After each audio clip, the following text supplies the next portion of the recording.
In the late 18th century, in the heart of Europe, on Bavarian soil, a whispering secret society began to take root. It was an era ruled by the church and aristocracy, when freedom of thought came at a high price. Yet the winds of enlightenment had started to blow, creating small cracks in the old order's walls. Against this turbulent backdrop, Adam Weishaupt, a law professor at the University of Ingolstadt, introduced an idea that had the potential to reshape the era. Weishaupt sought to free society from the absolute influence of the church and nobility, guiding it toward enlightenment through reason and science. Initially, he shared his ideas among his students. Within these academic circles, his passionate talk of liberty, equality, and fraternity spread quietly, but openly promoting such notions was nearly impossible in Bavaria at that time. Kings, princes, and churchmen held absolute power at every turn, swiftly punishing any dissent.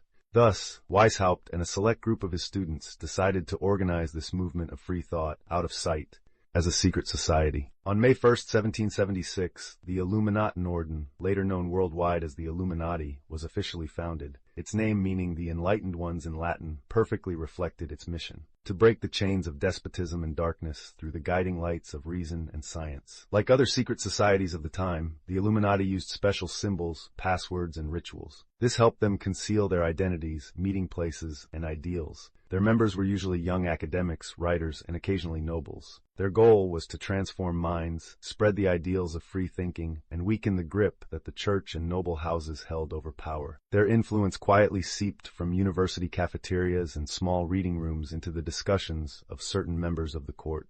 In those days, Europe was locked in a battle between darkness and light, an intellectual struggle. On one side loomed the shadow of the French Revolution. On the other, monarchies desperately sought to preserve their rule. The Illuminati tried to grow amid these historical challenges. They relied on coded letters, secret messages, false names, and meticulously organized cells to expand their influence. But the more they succeeded in the shadows, the more suspicion they aroused. By the late 1770s and early 1780s, Bavarian authorities had caught wind of the Illuminati's existence. The church and the nobility were alarmed. Determined to thwart this group that nurtured the fire of free thought in the darkness, they used every tool at their disposal. Spies infiltrated the ranks, informers were employed, and some Illuminati documents were seized, revealing the group's ideals and organizational structure. By 1785, the Bavarian government had officially banned the Illuminati. Members were scattered, arrests and crackdowns swiftly eroding the society. Many fled, dispersing across Europe. Some adopted new identities and joined different intellectual circles. Others vanished silently. Thus, the official existence of the Illuminati faded into the dusty pages of history. Yet the story did not end there. The Illuminati's ideas, the seeds of free thought it left behind, lived on in the minds of future generations. In the 19th and 20th centuries, curious thinkers and conspiracy theorists rediscovered the Illuminati.